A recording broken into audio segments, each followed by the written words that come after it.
ஞானமற்றவள் நானே, ஞானம் தாரும் தேவா.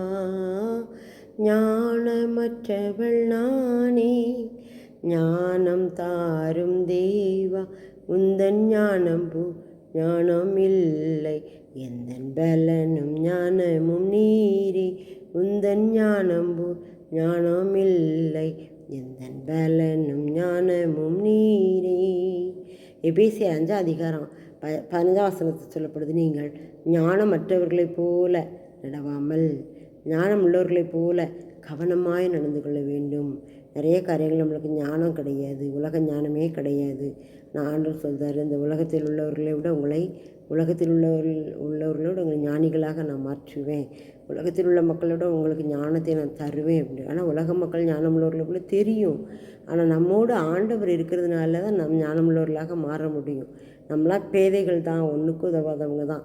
ஆனால் அவருடைய ஞானம் நமக்குள்ளே வரும்போது அது விசேஷ ஜனமாக என்ன செய்யும் இருக்கும். இயேசுவானவர் ஞானத்திலும் வளர்த்திலும் தெய்வ கிருபையிலும் மனுஷர் தெய்வில் அதிகமாய் வளர்ந்தான்னு பார்க்கலாம்.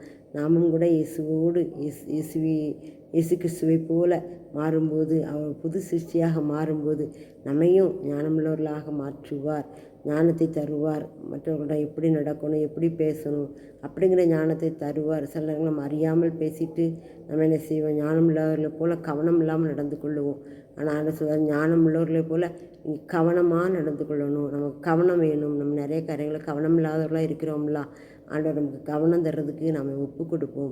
ஆண்டவரை நீர் என்னோடு இடைப்படுங்க, என்னுடைய ஞானம் இல்லாத தன்மையை எடுத்து போடுங்க, எனக்கு நீங்கள் ஞானமாக வாங்க.